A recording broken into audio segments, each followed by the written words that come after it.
10 years old when we first got a computer. I didn't know what to do with it, so I just played video games on it. My brother was 6 years older than me, so he would use the computer to go into chat rooms. After we had had the computer for around a year, I noticed my brother would always be in the chat rooms. He would always have a private message open as well. It took me another year to realize that my brother was dating someone online. I always knew my brother's girlfriend was SnowBunny85 because he never told us officially that she was his girlfriend. I later found out her name was Lily. My brother always tried to be careful not to leave any pictures Lily sent him on the desktop of the computer, but sometimes he would. She looked pretty. I didn't understand why my brother wanted or felt that he needed to keep his relationship secret. A few years later, my brother told me that he had broken up with the girlfriend he had. I asked why, but he didn't want to talk about it. I found out what really happened one day while I was using the computer. My brother had saved his last conversation with Lily. It seemed that Lily had lied to my brother. They had met a couple of times in real life, and they seemed to have had a real relationship. The only problem was that Lily already had a husband. My brother was crushed to find out that she was married. On that day, I realized that an online relationship is risky. It's up to you to find someone that you can trust and hopefully isn't lying to you. I hope my brother realized that too. Friends make life easier, or at least they should. My best friend's name is Susan. I call her Susie. Susie and I would always hang out together. Just to clarify, my name is Michael. Yes, I am a boy, and Susan is a girl. Everyone that knew us always thought that we were in a relationship, but that wasn't the case. I loved Susie like a sister, and she loved me like a brother. Well, I used to think she did. It all started when Susie got a boyfriend. I was happy for her because she was sad and lonely. Those were her words, not mine. When she introduced me to Richard, her boyfriend, I tried my best to get along with him. Although I tried my best, Richard didn't seem to like me. Maybe his friends told him that Susie and I were always hanging around, and they thought that we were secretly in love with each other. Richard became increasingly jealous whenever my name was mentioned. It started tearing up their relationship. Susie began to stay away from me. I would call her, go over to her house, or wait outside her school, but she was always busy with Richard. She would say, "Sorry, Mike, I'll call you when I get home, okay?" I knew it was a lie. Susie and I haven't spoken in a month. As I knew Susie had always wanted to go to Las Vegas, so I was going to surprise Susie by telling her that I was going to take her. However, it seemed that the ship had sailed. I heard Susie and Richard were going to Las Vegas for her birthday. I'm moving on, and I'm hanging out with some other friends. It's not the same, but I guess anyone who chooses a relationship over a friendship was never a good friend to begin with. Yet I find myself questioning, what are friends? It was a stupid mistake. Before I tell you about my mistake, I have to tell you about my father. My father, Joseph Thomas, was a big name in the music business. He managed a lot of different rock bands in the 1960s. By the end of his career, he had saved up some money and decided to buy himself a cabin in a little town in Oregon. He didn't want to live in Los Angeles, New York City, Chicago, or any other big cities. He wanted to escape the big city life. My father died in that cabin 3 years ago. I found out about his life in the cabin a week after he died. He never really liked to answer his cell phone. It would always be on low battery or off. He never bothered to charge it. He simply liked listening to his records and drinking whiskey. During his time in the music industry, my father had collected various objects. He had different items from different artists. He had one of Jimi Hendrix's guitars, and a medallion that Janis Joplin had given him. Did I know this? No, I didn't. My dad always kept to himself. He was out on the road a lot, and he never really cared about keeping in touch with his kids. So, when he died, I figured all of his stuff at the cabin would be garbage. I told the town's sheriff to throw everything out. I also told him to send me the paperwork for the cabin. I read about the discovery they made in my father's cabin. I couldn't believe it. Hendrix's guitar sold for over $1 million, and so did the medallion. As I had already asked the sheriff to throw out everything as garbage, I wasn't entitled to anything, which probably made my father happy. My first road trip was horrible. When I turned 24 years old, my father lent me his car to go from Los Angeles to Chicago. I told my dad that my friend George was going with me, and he was bringing his girlfriend Nancy. My dad liked that George was going because he was a responsible young adult, which made me think that my dad doesn't think of me as an adult. When the day we were scheduled to leave arrived, George's girlfriend didn't arrive at my house until 5 p.m., when we agreed we would meet at 2 p.m. It wasn't bad. I had been waiting for this road trip for a year. I could wait a little longer. When Nancy arrived, we packed up her suitcase and hit the road. I was friends with both of them, but George was my friend first. I started getting annoyed with them right away.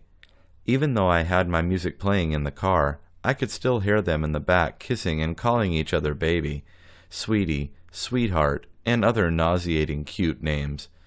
I didn't like it, but what was I going to do? George took over the wheel after we left California. He was talking to Nancy the whole time. When we got near the Grand Canyon, Nancy started talking about how she always wanted to go see it. That was when George said those 7 words I hated the most. What my baby wants, my baby gets. He started going down a road that led to the Grand Canyon without even asking me. I started to get really annoyed, but decided not to say anything. It was really late, but they didn't care. It turned out the road that led to the Grand Canyon closed after a certain time. Nancy felt embarrassed, and George started apologizing to me. After we got back on the highway, I drove all the way to Chicago. George knew that I was bugged, so he tried to keep me company. He even told Nancy to sit in the back, which she did. It was a horrible drive. I couldn't believe I had to drive all the way back to Los Angeles with them. One of the most important lessons you should learn is, when you drink, you shouldn't drive. I learned this the hard way. Last year, I got a DUI, which means driving under the influence. If you get pulled over and you smell like alcohol, the police will ask you to take a breathalyzer test. When you do the test, you have to blow really hard into a machine, which will then tell you if you are over the limit to drive a vehicle. The limit is usually 0.08 blood alcohol volume, so if you pass that, you are going to jail. Even though you won't go to jail for a long time, you will be suffering the consequences of your mistake for a long time. Here is a list of things that you will have to do if you get a DUI. Go to court, go to alcohol education classes, go to Alcoholics Anonymous, pay a lot of money in fines. If you don't want to pay, you will have to do community service. I got my DUI almost 2 years ago, and I am still suffering the consequences. I still have 56 hours for community service. I have to update my insurance policy and deal with the Department of Motor Vehicles. You waste a lot of time and money. It gets difficult to get a job because you have to let your future employer know that you have been arrested. It's not worth it. If you are thinking about going out to celebrate and party with friends and family, do one of the following. Get a designated driver, take the bus or train, or call a cab. It may cost you a little bit of money, but compared to how much money you will lose if you get a DUI, it's nothing. Don't drink and drive. When a movie is going to premiere, the theater will usually show the film during a midnight screening. Anthony Baker and his girlfriend Linda Moore love going to see new movies at midnight. A lot of people usually show up early and make a line. Anthony likes going to stand in line and talk to different people that are in line. Anthony told Linda about the new movie that was coming out. Linda went online to buy the tickets. She wanted to make sure that they would get tickets. Linda got an email from the theater. It said that she could pick up the tickets at the theater. Anthony took Linda out to eat before they went to the theater to wait in line. Anthony was excited because the movie they were going to see was the sequel to one of Anthony's favorite movies. When they got to the theater, Anthony and Linda went to the back of the line and started talking to the people in the back. They all seemed friendly, and some of them actually knew Anthony and Linda. After about an hour of waiting in line, the theater started letting people in. Anthony hugged Linda and started jumping up and down. Linda loved going to the theater with Anthony. He seemed like a little kid when he was there. It always put a smile on Linda's face. When they got inside, Anthony and Linda found their seats. They noticed everyone in the theater started singing a song that came out in the first movie. So Anthony got up and started clapping and singing along. Linda looked up at Anthony and thought to herself, "It's a whole different experience seeing a midnight screening." Some of the most popular places to visit during summer are the beaches. Kenneth Green loved going to beaches. He lived close to Venice Beach and could walk to the beach in 30 minutes. He could smell the ocean whenever he woke up. Kenneth and his friends decided to go to the beach the first day of summer, and when they got there they found it was filled with tourists and people trying to escape the heat. Even though the beach was filled with people, Kenneth didn't care. He knew all the cool places to go. He was friends with some shop owners. He was also friends with the owners of a little Mexican restaurant. He had a little booth reserved for him during the summer so that whenever he got hungry, he didn't have to wait for a table. The owners were family friends of Kenneth, and they loved having him around. Kenneth didn't like to abuse their relationship, so he only went to the restaurant once or twice a week, and he always left good tips. There are a lot of activities to do at the beach. People can go swimming, rent a bike, play volleyball, or shop around. Kenneth is always careful when he is around volleyball nets and people bicycling. Last year he was walking by the volleyball nets when a large man jumped up to hit the ball, which ended up hitting Kenneth right in the head. The man ran to Kenneth to make sure he was okay. He was okay, but a bit dizzy. As Kenneth was trying to get his balance back, he walked right into the path of a bicycle. He crashed into a woman riding a bicycle, and they both fell down. It wasn't Kenneth's favorite summer.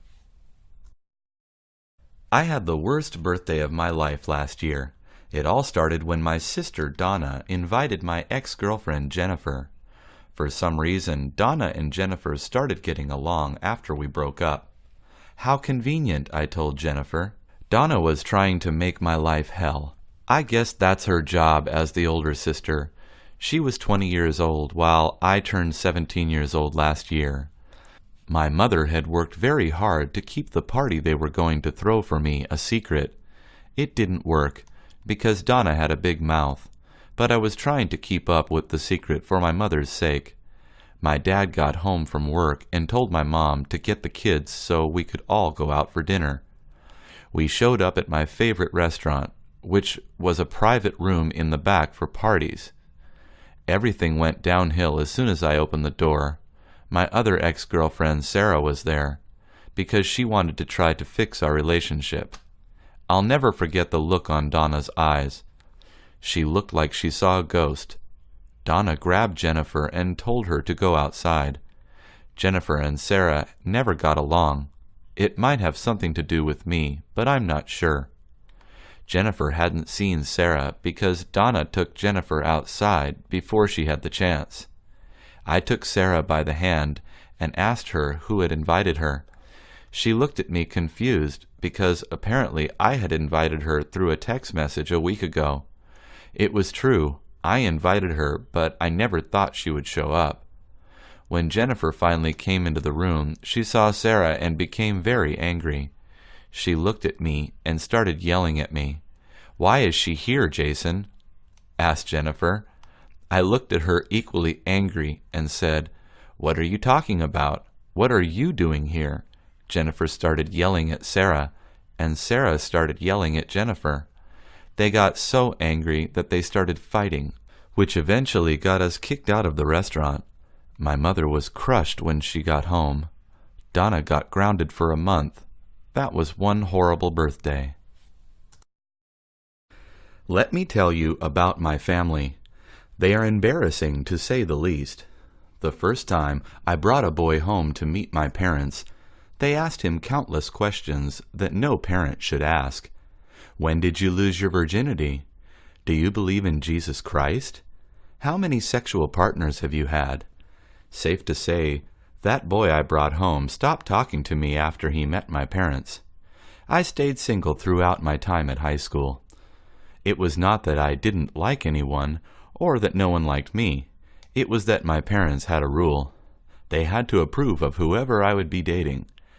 Sometimes I thought they had that rule specifically to embarrass me. I hate that I can't have normal parents. They are weird.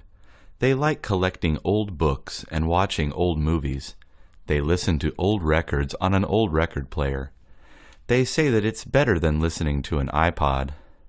I always let them know that at least I can listen to my iPod when I go out. The last day of high school had passed, and I didn't know what I wanted to do. I decided to take a year off and work. My parents didn't like it, but it was my decision to make. I got a job at a little restaurant called Baker's Cabin. It was a nice restaurant where people could sit down and have a good steak dinner at a reasonable price. I liked working there. However, what I liked most was the bartender, Paul. He had barely turned 21 and was already working behind the bar.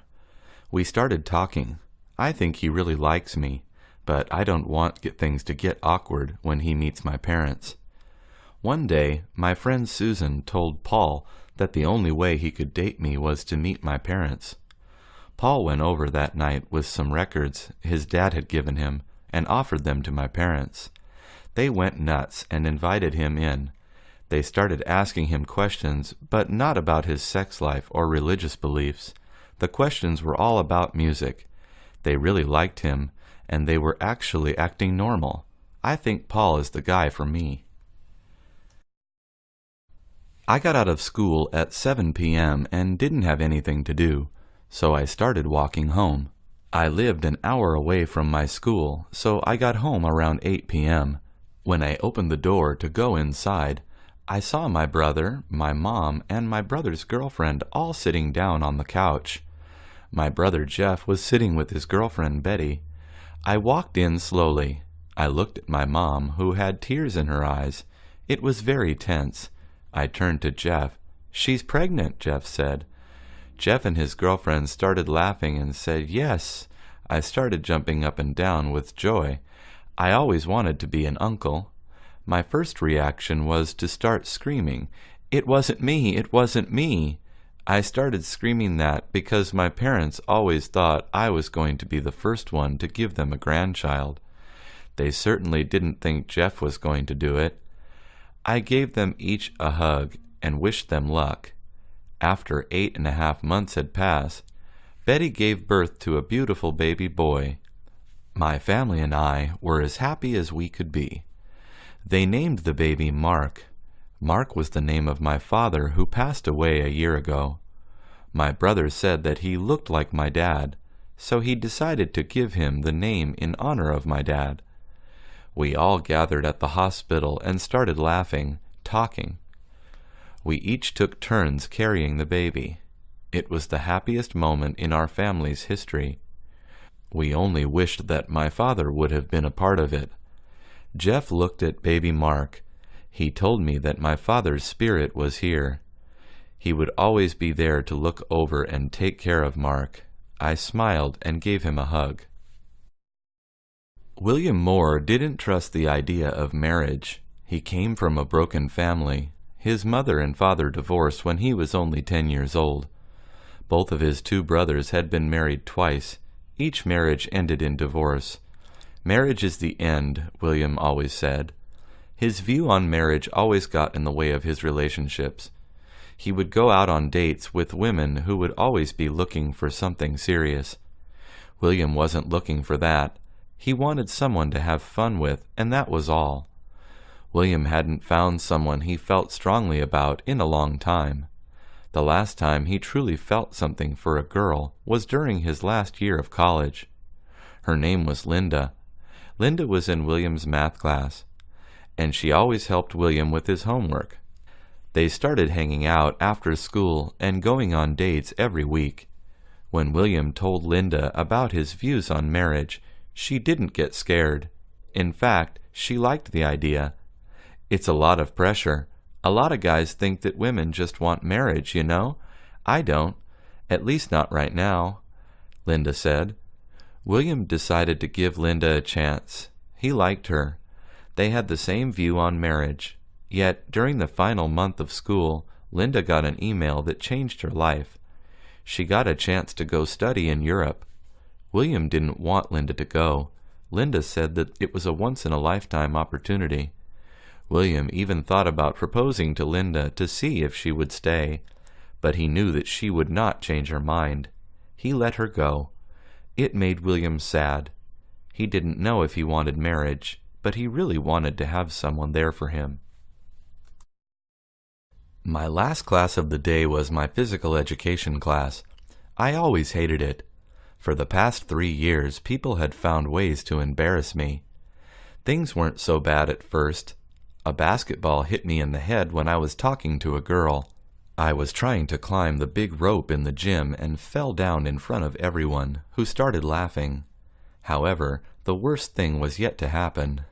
At the end of the year, we always have a test to see how we have improved. We have to run a mile. The whole class does this at the same time. I wasn't the fastest runner, but I knew I could get a good score for this test. For this activity, we have to go into the locker room and change into our uniform. I left my uniform in my locker the other day since it was clean. When I opened my locker, I saw a note saying, "Buy a new uniform, loser." Someone had broken into my locker and took my clothes. I told the teacher, who went into his office and gave me an old uniform that had been left behind. "Suit up and I'll see you out there," he said. I tried tying a rope around the shorts to make them fit, but they wouldn't. The bell rang, and I knew my teacher would be mad if I didn't get out there. I started running and barely got there before he started calling names. After he finished with the roll call, we started the test. The whole class set off running. I was doing okay at the beginning. After a while, people started passing me. A lot of people laughed at my shorts. Then it happened. One guy pushed me out of his way, and I ended up falling. My shorts fell first, and then I fell to the ground. That was when all the girls started passing me. One of them shouted, "Ew, he doesn't have clean underwear." I picked up my shorts and walked the rest of the mile. It was the most embarrassing moment in my life. Robert Garcia always wanted to play baseball. He was small and weak, but he loved playing the game. Robert told his dad that he wanted to play baseball, but he felt that he was too weak to get into the school baseball team. Robert's dad looked at him and said, "Son, strength doesn't come from muscles. You will never know what you can do until you try.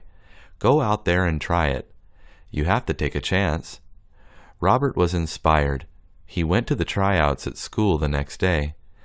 Even though Robert was the smallest person at the tryouts, he didn't give up. When the coach looked at Robert and asked him what he was doing there, "I'm here to try out, coach," Robert said. The coach wanted to laugh. Robert knew it, but the coach stopped himself. "Okay, let's see what you got," the coach said. He gave him a bat. Robert stepped up to bat.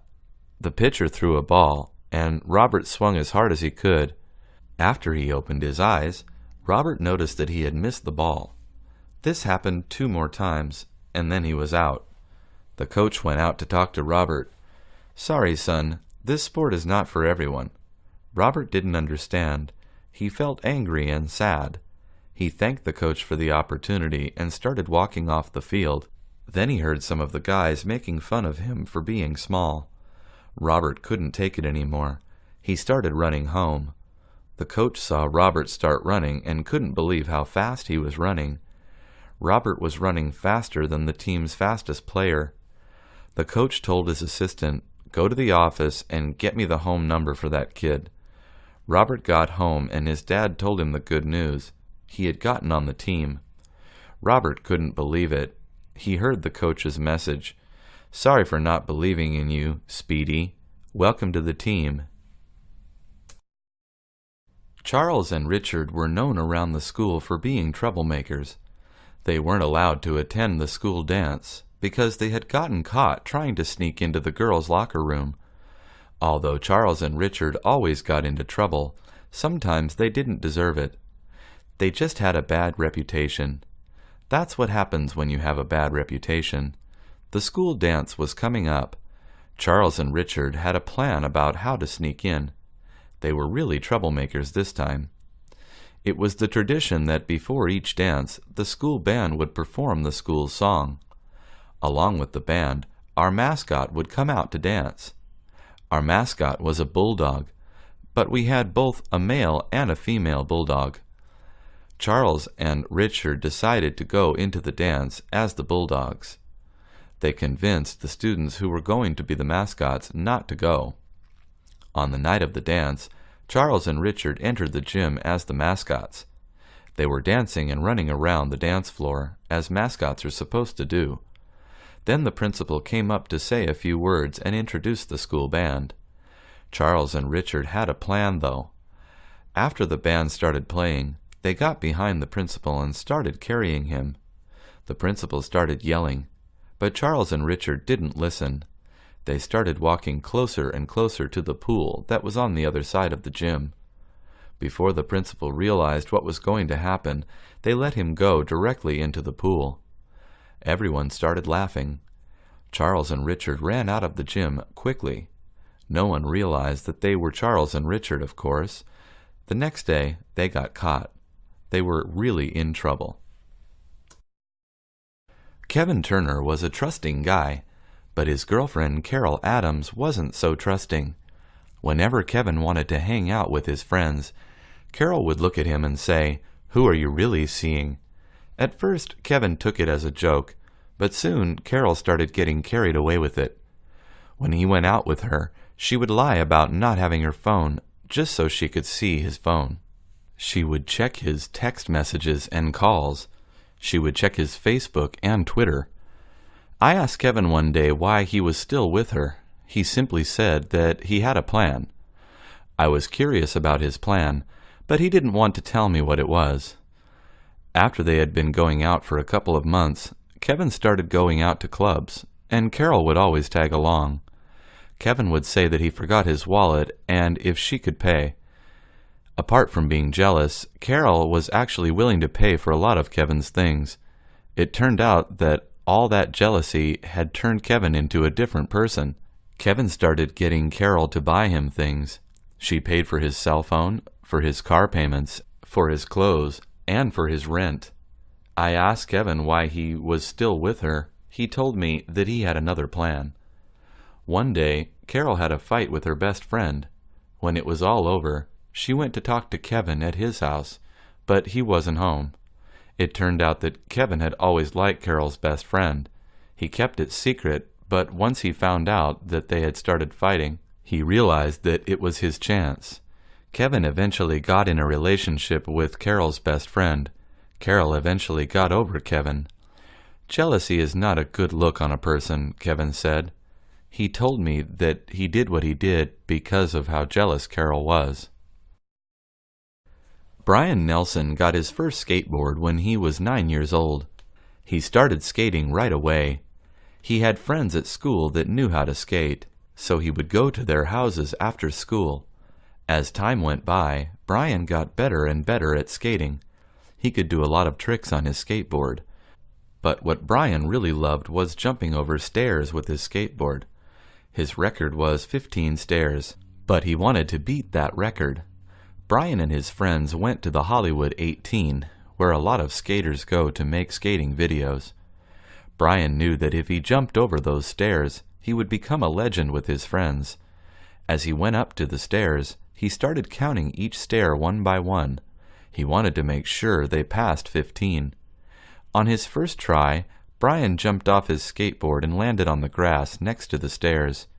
He wanted to try again, but he was scared. Finally, he got the nerve to try it again. This time, he actually jumped over some stairs.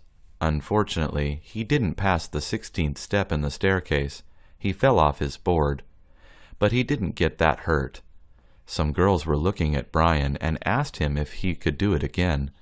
Brian knew he had to get it this time. As Brian prepared for his jump, he kept looking at the girls that had gathered to see him. He was breathing heavy, but he knew he could do it. The time had arrived. Brian was ready to try it again. He pushed off of the pavement and started pedaling his skateboard faster and faster. He got to the top of the stairs, and then he jumped. Brian was in the air for about 5 seconds, and then he landed. The girls all applauded, and then Brian stopped his skateboard. He had done it. He beat his record. All the girls went up to give him a hug, but they all stayed away because he smelled. He started laughing. Everyone laughed and congratulated Brian. When Donna was a little girl, she had a dog named Sandy. Sandy was a furry, brown, medium-sized dog. She weighed about 25 pounds and was a happy dog. Donna was only 10 years old and couldn't remember a day in her life without Sandy by her side. Sandy was Donna's best friend. The two could be seen together on most days. Donna cared for Sandy every day. She fed her, brushed her, and played with her. Donna went with Sandy whenever it was time to take her to the veterinarian's office for a physical checkup. Donna always wanted to be with her furry friend on those occasions because she didn't want Sandy to feel alone and afraid. Donna was also responsible for cleaning up after Sandy, which meant picking up her poop. Donna didn't mind, though. She loved Sandy. One day, Donna and Sandy were coming home from the park. They were walking down the street near their home when Donna let Sandy off her leash. Donna knew she wasn't supposed to let her off the leash, but she always did when they were just a few houses away. Sandy would run into the yard yelping and howling while waiting for Donna to get home. This day was different, though. Sandy saw a cat across the street and started running after the cat just as Donna's neighbor was driving home. Sandy was hit and killed by the speeding car as Donna screamed in shock. "No!" yelled Donna, but it was too late. Sandy was gone. Donna was very sad. She blamed herself for Sandy's tragic death, but her mom told her that Sandy was happy in heaven now. Donna held a little service for her doggie and buried her in the backyard so that Sandy would always be near her. Donna knew they would be together again. One of the favorite American holidays is Christmas. The holiday has a special meaning to most Americans today. It is an official government holiday celebrated on December 25th. Most Americans get both Christmas Day and Christmas Eve off from their jobs so that they can spend time with their families. Many people are busy buying gifts for their loved ones in preparation for the big day. Christmas Day is the time when families open presents that they have given each other.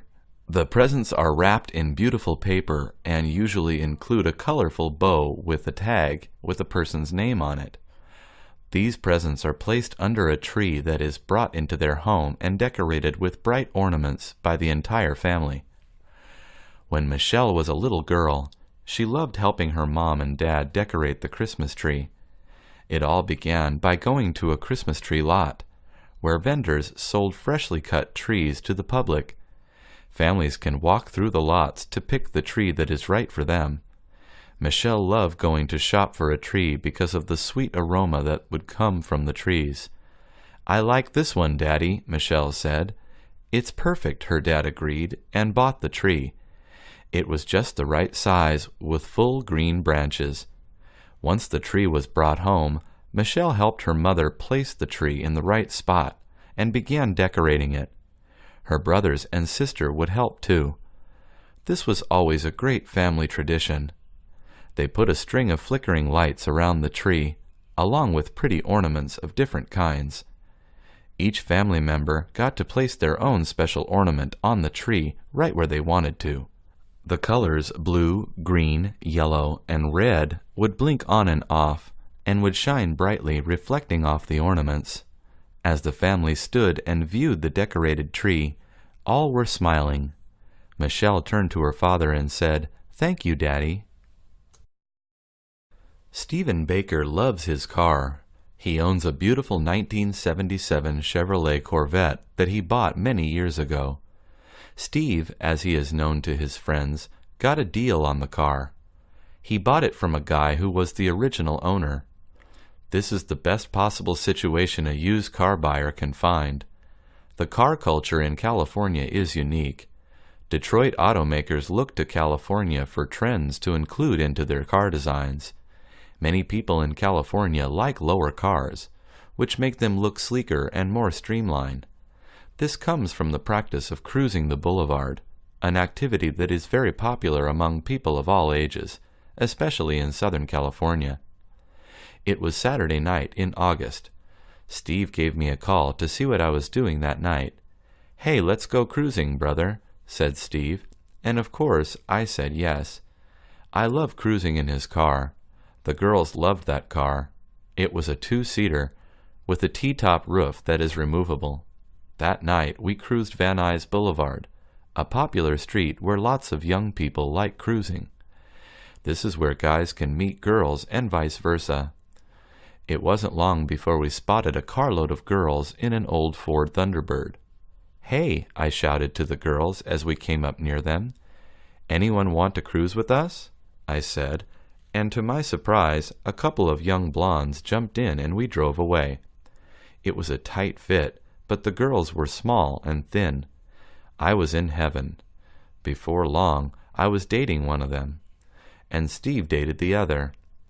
We went on a few double dates after that, but Steve and his folks moved away 1 year later, and I never heard from him again. That was a sad day in my life, but at least I had a new girlfriend, thanks to him and his 1977 Corvette. "My dad's taking us to Santa Monica today," said Carol. "Do you want to go with us?" Laura loved to go to the beach, so she said she would be happy to. Santa Monica Beach is one of the most beautiful beaches in California. There are more scenic views on the coastline up and down the state, but many are inaccessible to beachgoers. Santa Monica has a very large beach area that features white sand and lots of room to play. Carol liked to toss a frisbee around with her friends and to play volleyball. "Do you want to play volleyball, Laura?" Carol asked when they got there. "Sure," said Laura. "But who are you going to play with? It takes more than 2 people to play." Carol thought about it and said that they could start playing and others will join in. So the 2 girls started playing alone. Just as Carol said, more kids came over and wanted to play with them. Soon they had more than enough people for a game, and they played for hours. After the game, the girls wanted to cool off, so they decided to jump into the ocean for a little relief. The water was crowded, but that just added to the fun. It was cool and wet, and the waves were just right. Some people were surfing both on surfboards and bodyboards, while others were swimming out to the buoys. On the coastline, 2 girls were digging for seashells, and 1 man was using his metal detector to find hidden treasure. Carol ran up to the man and asked him what he was looking for. He said, "Anything I can find, young lady." Carol laughed and asked him if she could try. "Sure, why not?" said the man. So Carol started scanning the beach and soon found a necklace, which the man let her keep. "Why not?" said the man. "You found it." Carol was happy and ran to tell Laura.